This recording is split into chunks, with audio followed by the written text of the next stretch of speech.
తీసుకోవడానికని chit చాట్లో మీ మంత్రులే అంటా ఉన్నారు. అలా ఎవరన్నారు ఏమన్నారు అనేది చూసుకోండి. ఇది తప్పకుండా మీరు అమెరికా నుంచి వేయొచ్చే లోపల మీకు బాంబు వేలే పరిస్థితి ఉందని చెప్పి సందర్భంగా తెలియజేస్తా ఉన్నాను. అదేవిధంగా ఇవాళ నేను ఒక్కటే అడుగుతా ఉన్నాను. హుజురాబాద్ నియోజకవర్గంలో సాచ్యురేషన్ మోడ్లో దళిత బంధు అని ఒక పైలట్ ప్రాజెక్ట్ ఇస్తే రెండో విడత దాదాపు 5,000 మందికి రెండో విడత ఇవ్వాలి. ఆ డబ్బులన్నీ కూడా కేసీఆర్ గారి నాయకత్వంలో వాళ్ళ అకౌంట్లో వేసి ఉన్నప్పటికీ ఆ అకౌంట్లో డబ్బులు ఉన్నప్పటికీ వాళ్ళకి పైసలు ఇవ్వకుండా వాళ్ళ అకౌంట్లన్నీ కూడా బ్లాక్ చేసి పెట్టడం చాలా చాలా బాధాకరం అని చెప్పి సందర్భంగా తెలియజేస్తా ఉన్నాను.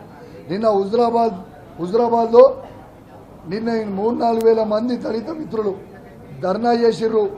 ఖచ్చితంగా వాళ్ళని ఇబ్బంది పెడతా ఉన్నారు.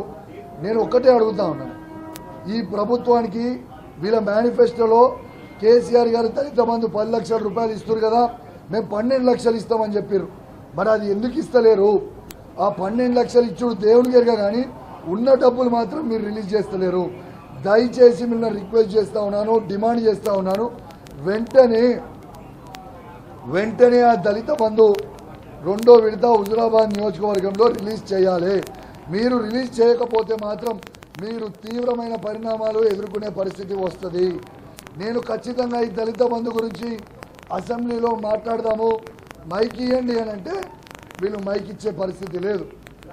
అందుకే ఇవాళ వరకు చూసినా మైక్ ఇస్తేనేమో మైక్ ఇస్తలేరు. కాబట్టి ఇవాళ మీడియా పాయింట్లోనే వచ్చి మాట్లాడిపోతున్నా. దయచేసి వెంటనే మా దళిత బంధు ఉన్న రెండో విడతని హుజురాబాద్ నియోజకవర్గంతో పాటు యావత్ తెలంగాణలో ఉన్న ప్రతి దళితునికి ఎవరికైతే ఇచ్చినామో ఆ కుటుంబాలకి అందరికీ కూడా వెంటనే విడుదల చేయాలి డబ్బులు అని నేను డిమాండ్ చేస్తూ ఉన్నాను.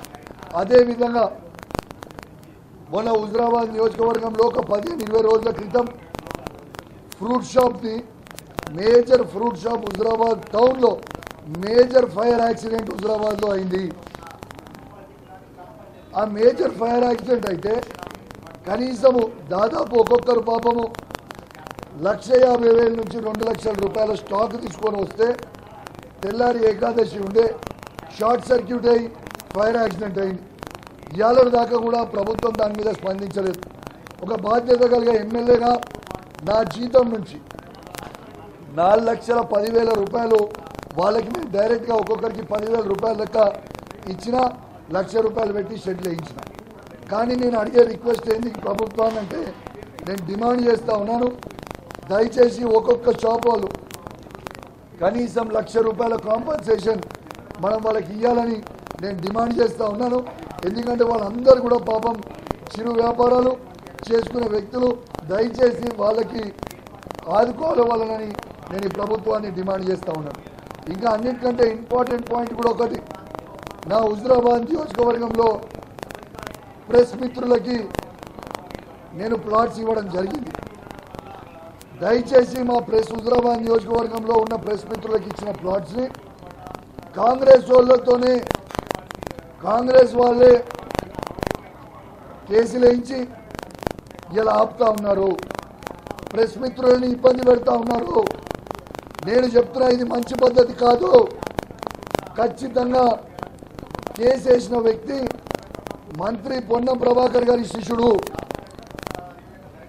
పొన్నం ప్రభాకర్ గారు, మీకు నా మీద కోపం ఉంటే నా మీద తీర్చుకోండి, కానీ మీరు మీ శిష్యులతోని కేసు వేయించి ప్రెస్ మిత్రులను ఇబ్బంది పెట్టడం మాత్రం మంచి పద్ధతి కాదు అని చెప్పి నేను మంత్రి గారు కూడా చెప్తా ఉన్నాను. దీన్ని చాలా పెద్ద ఎత్తున అజిటేషన్ చేస్తాను. మీరు మీ వాళ్ళతోని మర్యాదగా కేసు విత్డ్రా చేసుకొని ఆ ప్రెస్ మిత్రులు పాపం ఒక్కొక్కరు వాళ్ళ జీవితంలో 40 ఏళ్ళు పనిచేసిన సీనియర్లు ఉన్నారు, వాళ్ళందరూ కూడా వాళ్ళ కడుపు మీద కొట్టడం నీకు తగ కాదు అని చెప్పి నేను చెప్తా ఉన్నాను. చాలా కష్టపడి కేసీఆర్ గారిని ఒప్పించి ప్రెస్ మిత్రులకి అందరికీ కూడా ఇవాళ హుజురాబాద్లో ఇస్తే ఇట్లా ఇబ్బంది పెట్టడం మాత్రం మంచి పద్ధతి కాదని తెలియజేస్తూ, ఖచ్చితంగా మళ్ళొక్కసారి చెప్తున్నా, ఆ ప్రెస్ మిత్రులందరినీ కూడా ఖచ్చితంగా వెంటనే ఆ ప్లాట్ను రిలీజ్ చేయాలని చెప్పి నేను డిమాండ్ చేస్తూ సెలవు తీసుకుంటా ఉన్నాను.